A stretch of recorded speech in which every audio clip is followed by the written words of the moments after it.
7h19, estamos de volta com o Manhã no Ar. Agora a informação é sobre política nacional, viu? O presidente Jair Bolsonaro assinou nesta segunda-feira a medida provisória que extingue o seguro obrigatório em casos de acidente de trânsito, o chamado DPVAT. A medida, de acordo com o governo, é para evitar fraudes. Quem tem mais detalhes deste assunto é o Leon Furtado. Cadê o Leon? Traz aqui. Leon, explica melhor para a gente essa medida. Quando ela passa a valer? A gente sabe que muita gente que sofre acidente ou tem algum tipo de lesão, e lesões graves, acaba contando com esse dinheiro. Traz as informações para a gente, por favor, meu amigo. Pois é, Manoel, essa medida foi anunciada ontem, né, aí pela presidência do Jair Bolsonaro e, claro, como é uma medida provisória, ainda precisa da validade do Congresso. Ela vai ser válida a partir do dia 1º de janeiro de 2020. Então, as pessoas que ainda fizeram esse pagamento até o dia 31 de dezembro, caso aconteça, infelizmente, algum sinistro, ainda estão cobertas pelo DPVAT. Como você bem disse, essa medida ela tem por objetivo evitar fraudes, amenizar os custos de supervisão e também de regulação do seguro por parte do setor público, que atende a uma recomendação do Tribunal de Contas da União. Ela também não é somente para os veículos, mas também atinge aí o seguro de danos pessoais causados também por embarcações e também alguns veículos de carga, as pessoas transportadas ou não por esse tipo de veículo. Então aí a gente aguarda realmente a validade, né, de toda essa medida provisória e, claro, traz aí todos os detalhes para todos que acompanham o Manhã no Ar. No que diz respeito, né, a gente repete mais uma vez essa informação. Até o dia 31 de dezembro, essas pessoas que fizeram esse pagamento estão cobertas, mas a partir do dia 1º de janeiro de 2020, o DPVAT já vai estar extinto. Manoel, de volta com você. Ok, Leão, obrigado pelas informações. Até daqui a pouco, meu amigo. Olha só, a gente muda de assunto. Vamos falar desse mês, que novembro é o mês da conscientização sobre a saúde do homem. O Mês Azul conta com ações que alertam para as principais doenças que atingem a próstata e quais as formas de tratamento. A reportagem é da Catiane Moura. Quando o assunto é saúde, elas são mais preocupadas. Todo ano eu faço todo tipo de exame, que é para poder, quando acontece alguma coisa que a gente descobre no início, aí tem como cuidar. Já eles, nem tanto. Já nasci saudável e morrer é uma consequência de ter nascido. Me preocupo mais com a minha saúde e a minha vida, né, que é mais importante. Diz que a mulher se preocupa mais com a saúde do que o homem? Sim, com certeza. O Novembro Azul vem exatamente para chamar a atenção do gênero sobre a prevenção de doenças e os cuidados com a saúde masculina. Além do câncer, a campanha também serve de alerta para outras doenças que podem acometer a próstata. Este urologista destaca as 3 principais doenças da próstata. A prostatite, que chega a atingir quase 30% da população masculina. Além do câncer de próstata, então, a gente tem como doenças principais da próstata o aumento benigno, que é um tumor benigno ou hiperplasia prostática benigna, e a prostatite. A prostatite é um processo infeccioso, inflamatório. Então, geralmente, o paciente tem sintomas parecidos com uma infecção urinária, com dor na pelve, dor para urinar, ardência para urinar, febre, só que os sintomas são mais exacerbados, sintomas mais importantes, existe uma piora do estado geral do paciente, que a gente costuma dizer. E os tumores, benigno, que pode afetar até 70% dos homens acima dos 70 anos, e o maligno, que pode acometer até 16% dos homens. Em relação à inflamação, o tratamento é com antibiótico, às vezes precisa ficar internado, e o aumento benigno, na maioria das vezes, resolve também com medicação, sem precisar fazer cirurgia, e em alguns casos, o tratamento cirúrgico é cirurgia. Segundo o médico, a melhor forma de prevenção dessas doenças é fazer exames regulares e buscar acompanhamento médico pelo menos uma vez ao ano. O diagnóstico precoce e a possibilidade de cura só existem quando se faz exames rotineiros.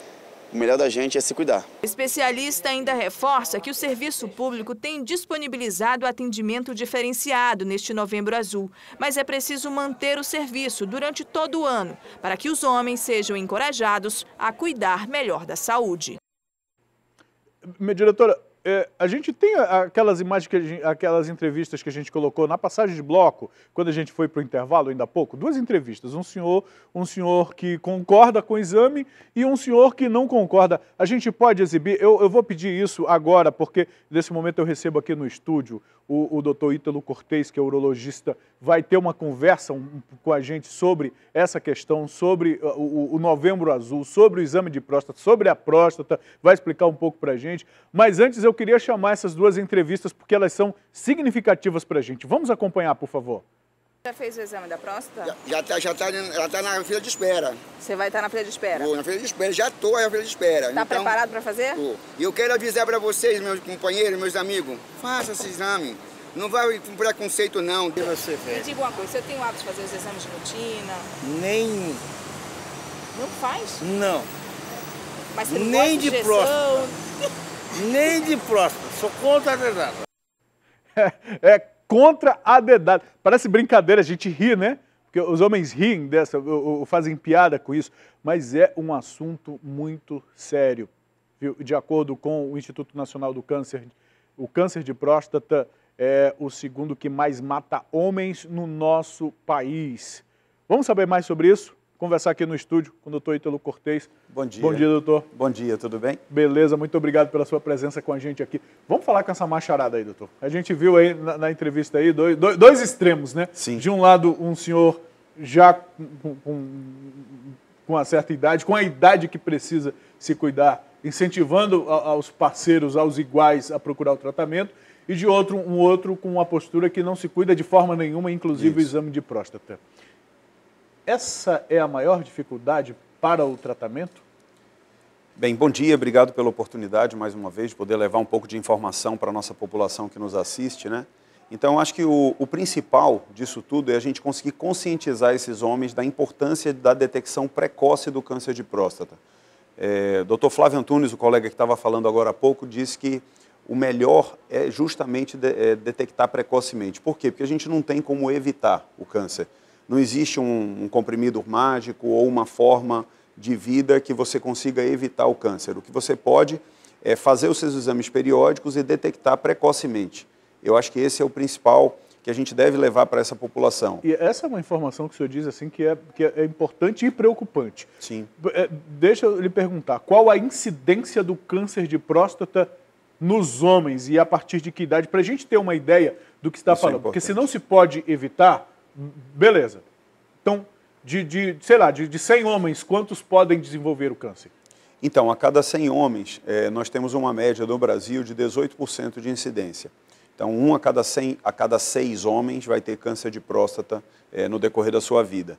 E os dados do INCA desse ano, do ano de 2019, mostram aproximadamente 68 mil novos casos de câncer de próstata no Brasil. Especificamente no estado do Amazonas, próximo de 600 novos casos, 580 e poucos novos casos. Então, assim, é uma incidência alta. Vale ressaltar que isso aí são casos novos e a gente ainda tem os outros casos antigos, ou seja, sempre de uma maneira cumulativa, o que vai sobrecarregando, né, o serviço público em relação a isso. Esse tratamento. Tem que deixar isso claro para que a gente tenha novas frentes de atendimento, né, e a gente tem visto que tem aumentado cada vez mais. Nessa última semana, vocês viram, nós fizemos algumas ações pela cidade, em todos os hospitais, né? Então, Fundação SECOM, Adriano Jorge, também tive notícias de que houve no Hospital Universitário Getúlio Vargas. Então, isso é bom, isso leva a população a informação e a disponibilidade de fazer a investigação e a detecção precoce do câncer de próstata. Para você que está assistindo a gente agora, para ter uma ideia, nesse momento no estúdio nós somos 6 homens aqui. Somos 6 aqui, né? Cadê o Pepinho? Falta só o Pepinho. O Pepinho é homem também. Pela estatística, um de nós terá câncer, vai desenvolver o câncer. Então você que está assistindo a gente, está em casa, há 6 homens aí no ambiente que você está, então pense, existe a possibilidade de pelo menos um adquirir o câncer. Doutor, o que é o câncer o que é a próstata?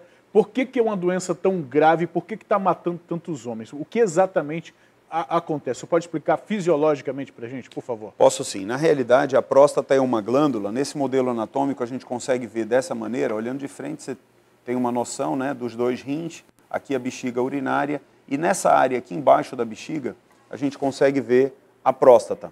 A próstata é justamente essa glândula pequenininha que Consegue fica fazer o detalhe, Robson, aqui pra gente? embaixo da bexiga.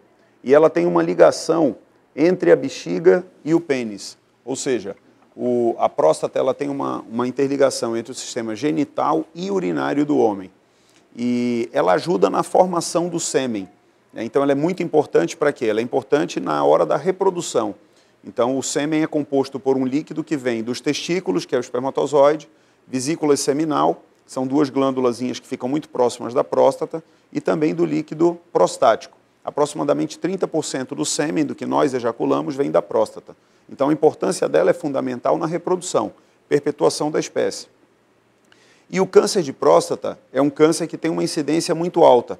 Então a gente precisa investigar sempre, e agora as novas regras são diretrizes, né? São a partir de 45 anos para homens que têm histórico de câncer na família, ou seja, se o pai, irmão, tio teve câncer de próstata, se é um homem obeso ou se ele é afrodescendente, se ele é da raça negra. Ele precisa investigar após os 45 anos. Para os homens que não têm esses detalhes, né, essas prerrogativas, a gente tem que fazer após os 50 anos de idade. Então, de qualquer forma, assim, vamos deixar a mensagem de que após os 45 é importante fazer o PSA e o toque. O PSA é um exame de sangue, que é fácil de fazer, rápido, colhe o sangue, vai no laboratório, em 1, 2 dias está pronto o exame de sangue.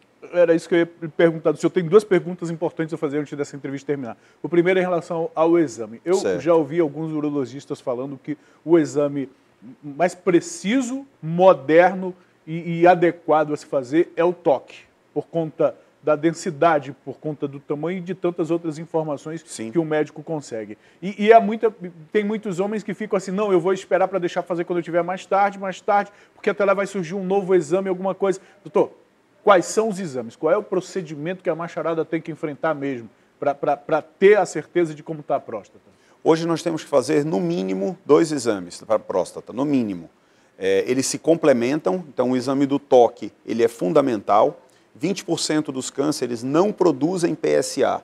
Então, aqueles homens que só fazem o exame do PSA anual ou a cada 6 meses, estão confiantes que estão fazendo completamente a sua investigação, eles estão equivocados.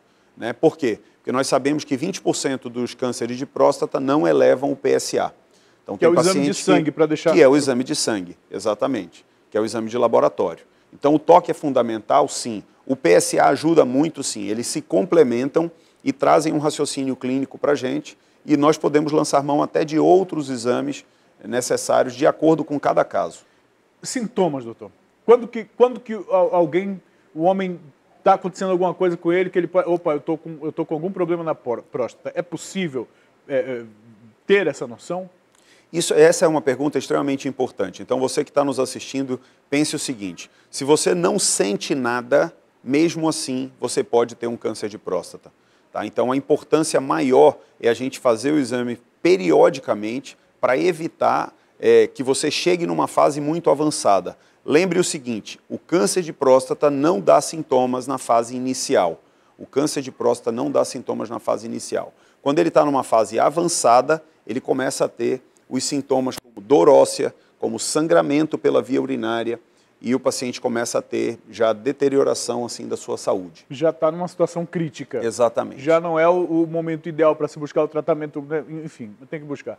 Agora, doutor, uma pergunta porque quando a gente fala desse assunto, existe muito preconceito envolvido. Uhum. Né? A gente viu o senhor se posicionando ainda há pouco ali, não quero saber desse negócio da dedada. Né? E aí parece que mexe com o brio, com a coisa da masculinidade.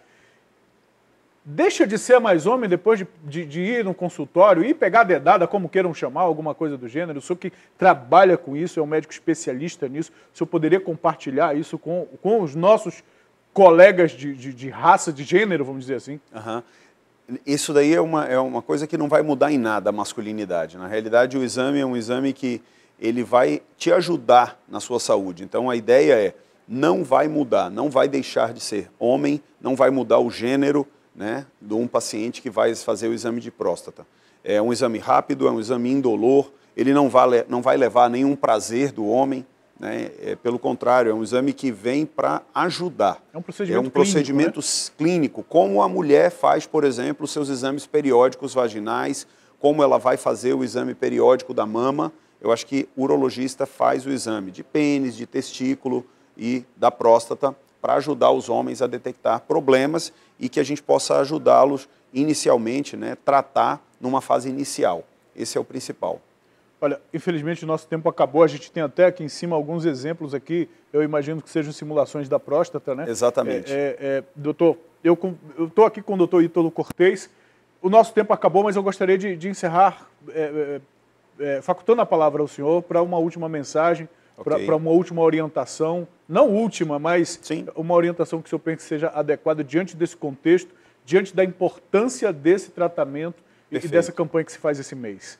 Perfeito. Então, assim, você que está nos assistindo, eu acho que tem duas coisas importantes. A partir dos 45 anos, faça seus exames periódicos, procure um urologista e não deixe para depois. Não espere sentir sintomas do câncer de próstata, porque pode ser tarde para você começar um tratamento.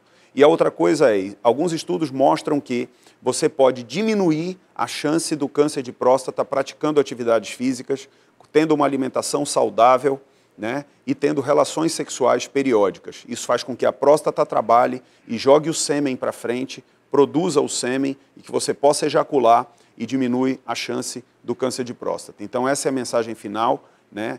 Procure seu médico, faça seu exame e não deixe para depois. O Robson gostou dessa sua orientação aí, viu, doutor? Ele está sorrindo aqui.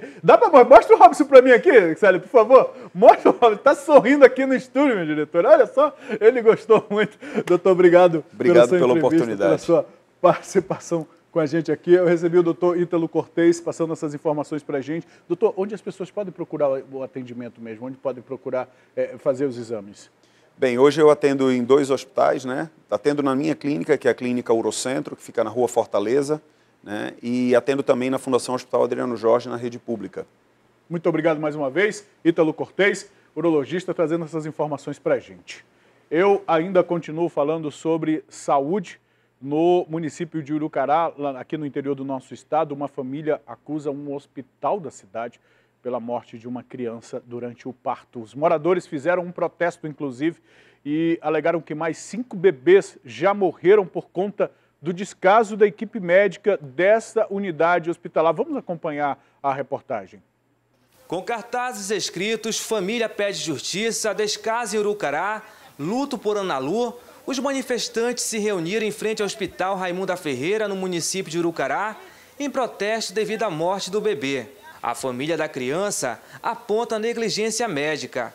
A mãe do bebê, Eurilane Souza, contou que estava grávida de 8 meses e fez todo o acompanhamento médico necessário.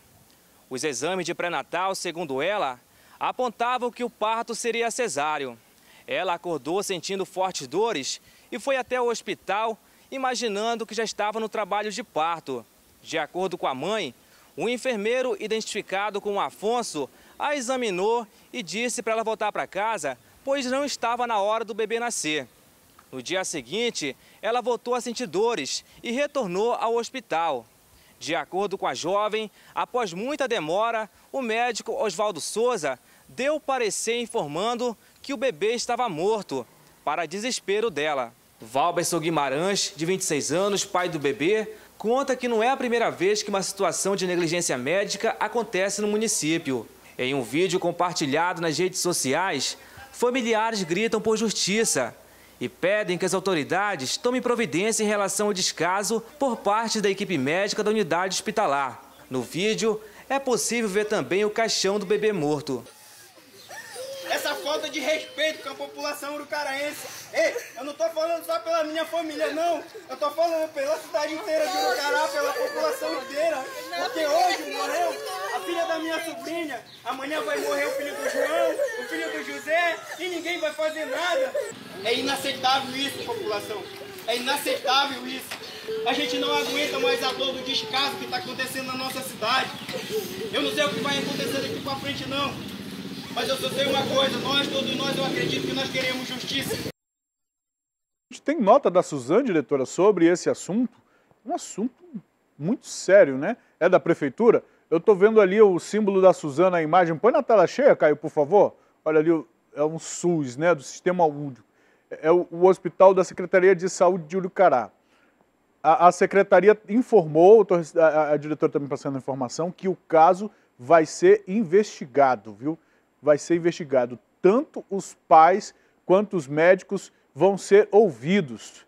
Vão ser ouvidos. E a secretaria também negou que outros bebês tenham morrido por causa de negligência. É o que informa a Secretaria Municipal de Saúde lá da cidade de Urucará. E as pessoas estão fazendo essa... Eu gosto disso, eu gosto das pessoas na rua se manifestando, eu gosto das pessoas se manifestando sobre aquilo que não concordam, sobre aquilo que não acham correto, e a morte de algum bebê em qualquer lugar do nosso estado precisa ser investigado, sim.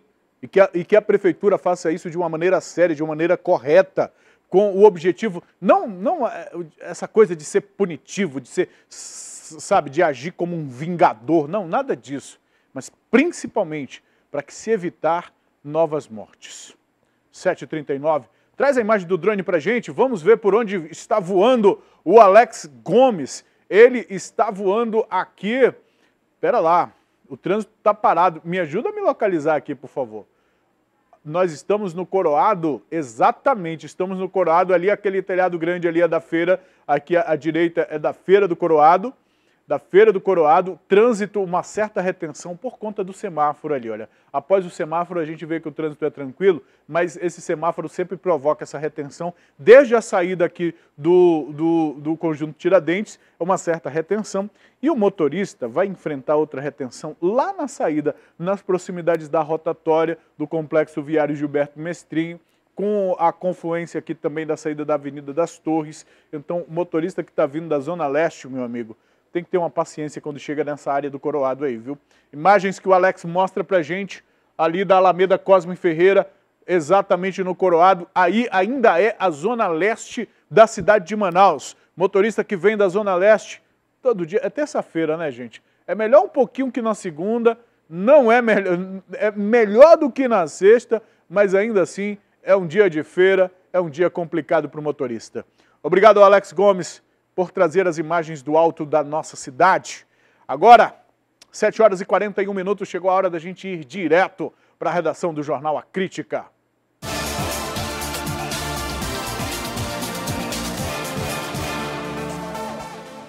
Bom dia, meu amigo, tudo bem, Dante? Olá, Emanuel, bom dia, tudo bem? Eu posso perguntar a sua idade?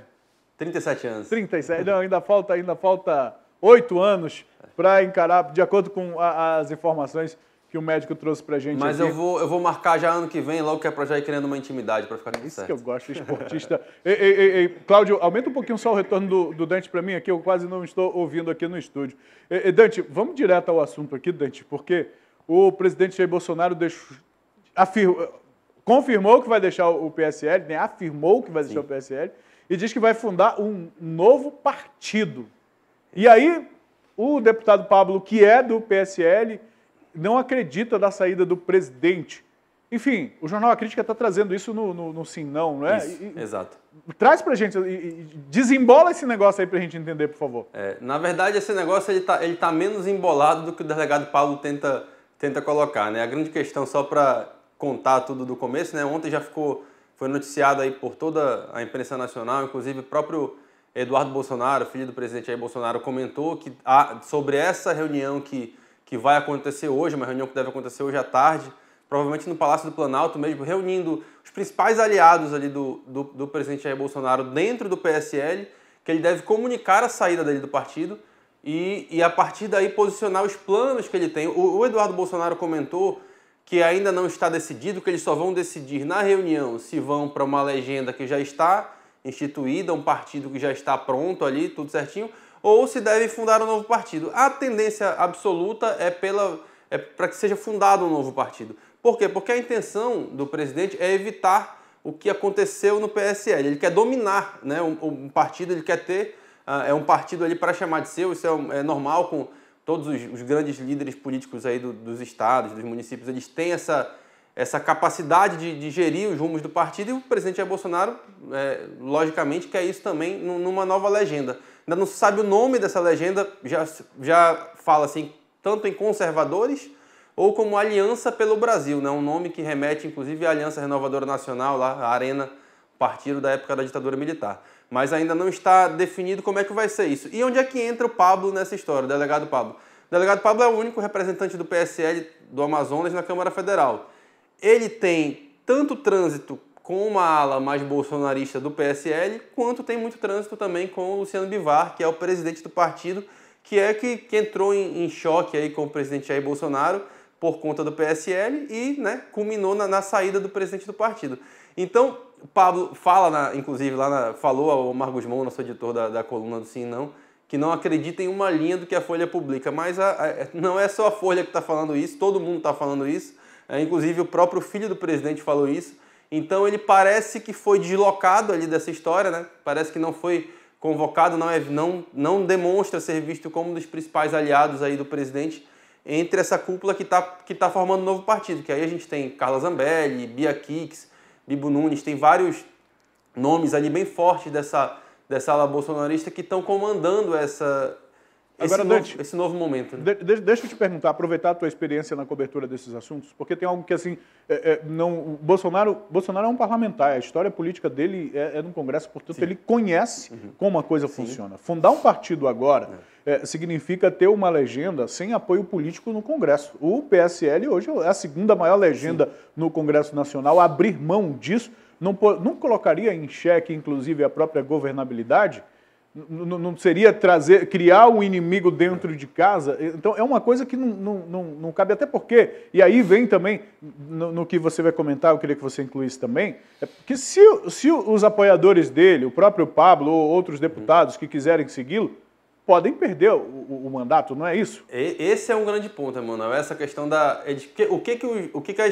essa estratégia que vai ser discutida nessa reunião hoje. É isso que eles vão determinar. Porque a legislação ela permite que você faça algumas alegações por justa causa para sair de um partido sem incorrer na infidelidade partidária.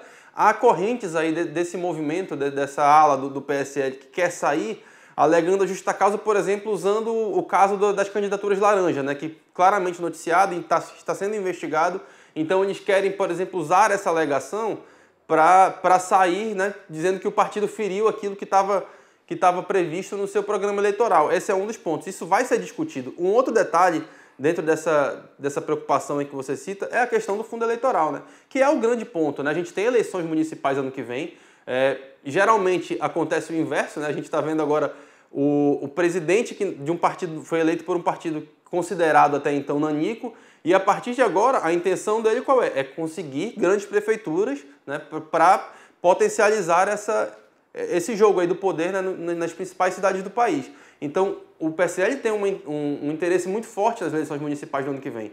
Só que o PSL e a ala de Bolsonaro, né, a previsão para o ano que vem, por exemplo, só para você ter uma ideia, é do PSL receber 110 milhões de reais de fundo partidário, de recursos públicos. Agora, esses recursos vêm justamente dessas candidaturas que foram de sucesso, né, desses parlamentares que estão aí hoje e querem deixar o partido. Então, nessa reunião deve ser discutido também uma estratégia para compensar essa perda de fundo partidário. Provavelmente, esse novo partido que vai surgir vai disputar essa verba, vai entrar com alegações judiciais, vai entrar na justiça para tentar pegar uma fatia desse bolo aí, porque é fundamental para potencializar as candidaturas. Agora, em relação à bancada, esse grupo é bem ousado. Né? A intenção do grupo é formar uma bancada já com pelo menos 50 deputados a partir do ano que vem.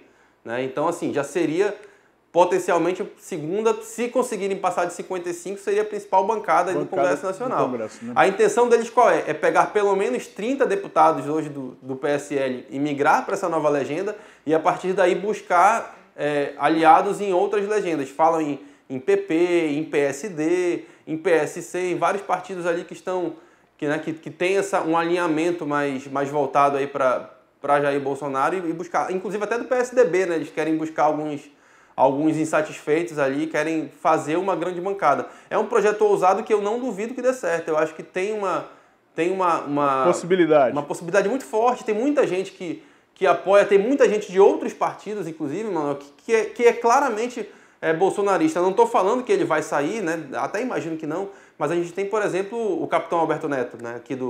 aqui do Amazonas, que que é do PRB, mas ele é muito ligado, né, ao presidente Jair Bolsonaro. Pode ser um futuro aliado no partido, assim como, né? Ele tem vários outros aí de outros partidos que poderiam muito bem migrar para essa nova legenda. A gente vai acompanhar essa reunião hoje, né? Você vai acompanhar com a sua equipe lá, amanhã a gente volta a comentar sobre isso. Agora, Dante e telespectadores, independente de se a pessoa é apoiador do governo ou é contra o governo, se gosta do Bolsonaro ou não, é uma situação que interessa a todos nós. Sim. Nós estamos num momento de aprovação de reformas importantes. Qualquer sinal de ingovernabilidade no governo, nesse governo, coloca em xeque a possibilidade dessas aprovações e isso traria prejuízo para todos nós, para a gente enquanto nação. Agora, Dante, deixa eu ir para um outro assunto aqui, que são as notícias falsas, as conhecidas fake news. Finalmente já tem lei aí, e lei com condenação de até 8 anos de cadeia. Dante, isso não pode ser um tiro no pé, porque tem os dois lados, né? Sim. Tem os dois lados. A gente viu na última campanha presidencial, principalmente, que houve acusações de fake news de um lado da ala Bolsonaro e do outro. Será que eles não criaram a lei 13.834, que está aqui no meu TP? Isso. Não foi um tiro no pé, não, meu amigo? Pode ser assim. A gente sabe, o Brasil hoje tem muita lei e pouca aplicação, às vezes, né? Então, assim, no papel é muito bonito. Assim, essa lei, só para a gente explicar legal para quem está nos acompanhando, ela foi proposta, aprovada no Congresso, né? E lá em julho, agora me foge exatamente a data, o presidente Jair Bolsonaro vetou esse item que falava justamente dessa prisão de 2 a 8 anos. Né? Qual foi a alegação dele na época para esse veto? Ele entendeu que, como já havia no Código Eleitoral uma punição de 6 meses a 2 anos para calúnias com fins eleitorais, ele entendeu que isso já era suficiente. O Congresso foi lá na hora de analisar o veto e derrubou. Não, vai ser de 2 a 8 anos. E aí, como o Congresso derrubou o veto presidencial, agora, né, o presidente publicou, né, sancionou a lei da maneira que veio da Câmara dos Deputados.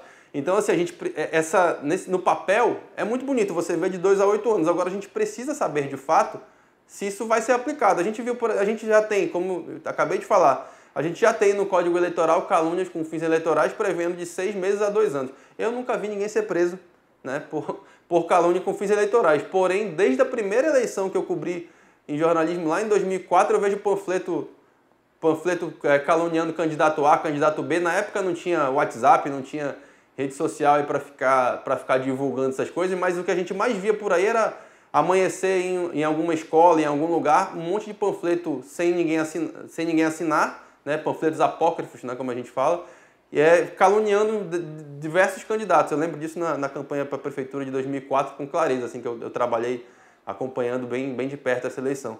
E a partir daí isso sempre aconteceu. E eu nunca vi ninguém preso, né? Então a gente tem muita lei e pouca aplicação. É muito bonito, é muito legal a gente ver que vai ser de 2 a 8 anos, mas isso precisa ser fiscalizado, isso precisa ser investigado. Hoje na internet, tudo que você faz, você deixa rastro, né? A gente tem aí gente que conseguiu, inclusive... E aí, Dante, é que entra o que eu chamo de pode ser um tiro no pé. Porque se essa aplicação que você diz, se isso acontecer, a gente tem aí os parlamentares tweetando, retweetando, postando, repostando, compartilhando conteúdo direto. Então não é só o cidadão ou o correligionário, o apoiador lá, que pode ser responsabilizado, não. Os políticos também. Sim. Os políticos também. E foi uma coisa que tramitou na Câmara assim, com muita velocidade, né? Impressionante quando eles têm interesse para resolver algumas coisas, quando eles decidem rápido, né, Dante? Tomara que essa aprovação, dessa maneira, não tenha sido um mero jogo para a torcida, né? Para dizer que é bonito você combater as fake news e de fato não combater. É preciso estruturar esse combate, é preciso ter um ponto ali de inteligência que faça essas apurações. A gente tem aqui, por exemplo, quem acompanha a eleição um pouco mais de perto, sabe que as comissões de fiscalização da propaganda, por exemplo, elas têm uma estrutura pequena. Né? Tem muita coisa que às vezes acaba passando batido, muita coisa que depende de denúncia. Você imagina que numa eleição do ano que vem, a quantidade de fake news que a gente sabe que vai ter, porque hoje é uma estratégia. A gente sabe que campanhas montam bases, montam verdadeiros QGs ali para divulgar. Campanhas de todos os lados, né? Não tem nessa hora, quando está na lama ali, vai para todo mundo. Né? Então, assim, a gente sabe que vai ter muita denúncia, sim. Vai ter estrutura para se fiscalizar isso, vai ter condição de se ir atrás de quem está fazendo. É preciso, a lei está aí, então é preciso criar um aparato para ser cumprida. Senão, vai ser só festa, vai ser só farra. E esses mesmos que aprovaram hoje essa legislação, que propuseram essa legislação, vão se beneficiar dela daqui a 1, daqui a 2, daqui a 4 anos. É isso mesmo. Dante Graça, muito obrigado, meu amigo, pela nossa conversa aqui. Amanhã a gente volta a conversar. Vamos ver o que vai acontecer nessa reunião, se Bolsonaro sai ou não sai, se cria um novo partido ou se não cria um novo partido. Tem gente vibrando já, esperando aí que, enfim, eu tenho um apoiador ferrenho do Bolsonaro aqui no estúdio. Eu acho que eu sei quem é, já, inclusive já adiantou que ele deve se filiar. Então, é exatamente esse novo partido, né? Vamos acompanhar a assinatura dessa ficha aí. Um abraço, meu irmão. Até amanhã, Dante. Um abraço, irmão. Tchau, tchau. O governo federal lançou ontem o programa de emprego verde e amarelo, modalidade que reduz a tributação sobre empresas que contratarem jovens de 18 a 29 anos no primeiro emprego. O objetivo da medida é reduzir os custos e, com isso, viabilizar uma redução do desemprego e da informalidade. Até aí tudo bem, né? O problema é que quem vai arcar com as despesas desse programa são os próprios desempregados. É que para financiar o programa, que isenta empresas contratantes de alguns impostos, o governo vai cobrar INSS de quem está recebendo seguro-desemprego. Entendeu? Seguro-desemprego, aquele que a pessoa, quando é demitido, carteira assinada, passa aí 3 meses, às vezes 5 meses recebendo, é daí que vai sair o dinheiro. O governo também recuou e retirou do projeto o trecho que daria os mesmos benefícios para a contratação de pessoas acima de 55 anos. Acima de 55 anos. Enfim, a reforma da Previdência está aí, as pessoas vão trabalhar mais. Agora os que estão com 55 anos saíram desse programa aí que seria, que os beneficiaria. Mas enfim, o programa será limitado a jovens entre 18 e 29 anos, que sejam contratados por até um salário mínimo. A equipe econômica espera criar 1.800.000 vagas de empregos formais até 2022 com essa proposta. O modelo passa a valer imediatamente, mas dependerá de aval do Congresso para seguir em vigor. Pode ser que haja um retrocesso, de acordo com o que dizem alguns especialistas. É até uma coisa assim meio que não tem muito senso, né? O desempregado está financiando o primeiro emprego. É basicamente isso, né? O cara que está desempregado vai pagar o INSS, com esse recurso vai financiar o programa que vai incentivar o primeiro emprego. Uma proposta assim meio... Não é estranha? Uma coisa estranha. Mas enfim, vamos ver no que dá, viu? O setor industrial registrou crescimento de 17% em setembro. Esse aumento mostra que o setor vem revelando aí o melhor desempenho na comparação com o mesmo período do ano passado. Porém, não houve geração de novos empregos. Vamos acompanhar na reportagem. De janeiro a agosto, o faturamento das empresas do polo industrial chegou a 65 bilhões de reais. Segundo a Suframa, esse foi o melhor resultado em 6 anos. Já em setembro, o crescimento no setor foi de 16,7% se comparado ao mesmo período do ano passado.